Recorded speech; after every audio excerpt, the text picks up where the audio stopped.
Okay, so marami sa inyo nagtatanong doon sa group, sa FB group, nagtatanong kung ano ba yung natunog sa labas kapag natakbo or paano tatanggalin yun. So, technically, sinearch ko yan kasi nga parang naiinis din ako.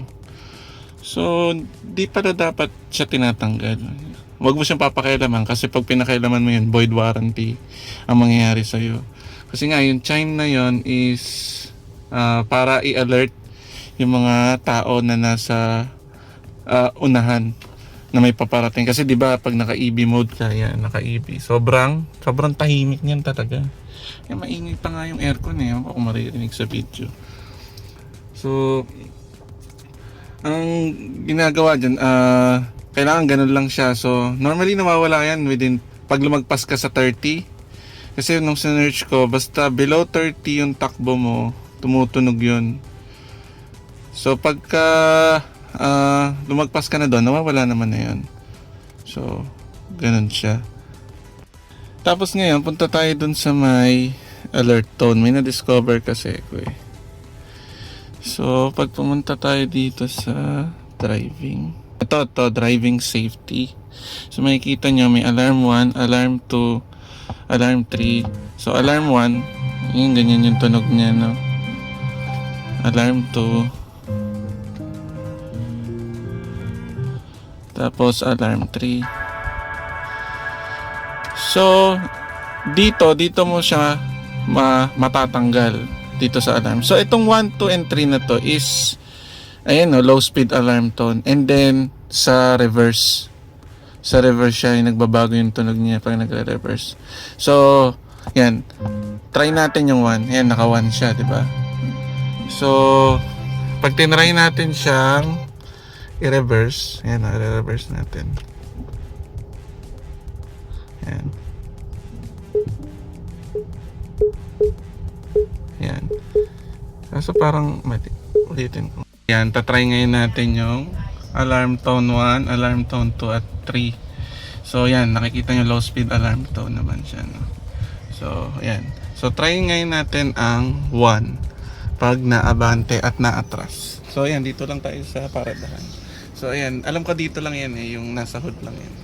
So, ano muna tayo, drive. Ayan, di ba? Meron, di ba? Tapos try natin reverse.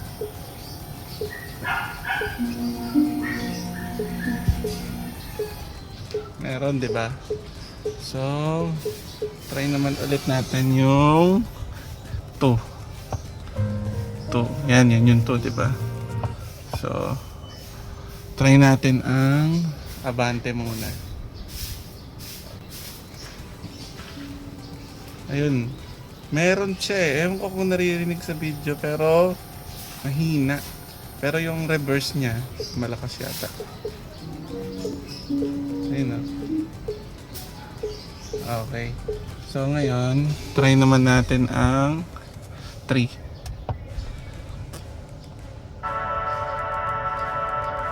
Ayan, ganyan yung 3. Pangit. Pero yan, 3 yan. So try natin ngayon yung abante niya.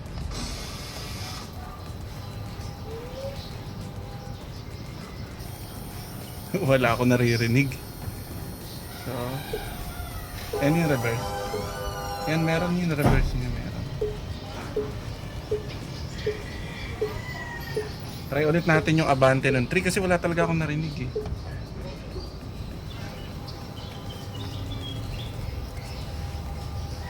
Wala talaga yung 3. So, kung gusto nyo tanggalin yung tunog pagka naabante kayo, iset nyo sa 3 kasi wala talaga yung 3 nya. So, 3 yan, wala, 3 talaga. Ako 1 eh, parang natutuwa na kasi ako dun sa tunog niya pag naabante. Natutuwa na ako eh, parang di na ako sanay pag wala siya. And safety feature din naman kasi siya. So, mas okay talaga na meron siyang tunog. Kasi nga, para na-alert yung nasa unahan nyo, hindi nyo na kailangan businahan. Kasi maririnig na yung tunog. Ngayon, kung naiinis kayo, 3 kayo, pero tingin ko sanayan lang yan. So, para sa lahat, dapat naka 1 lang tayo. Yung 2 kasi meron, pero sobrang hina compared sa 1. Yung 3 wala na talaga. Wala talaga akong marinig. So, again, for safety feature, 1 lang lagi. Lalo na kung lagi kayo nasa subdivision, 1 lang talaga kayo.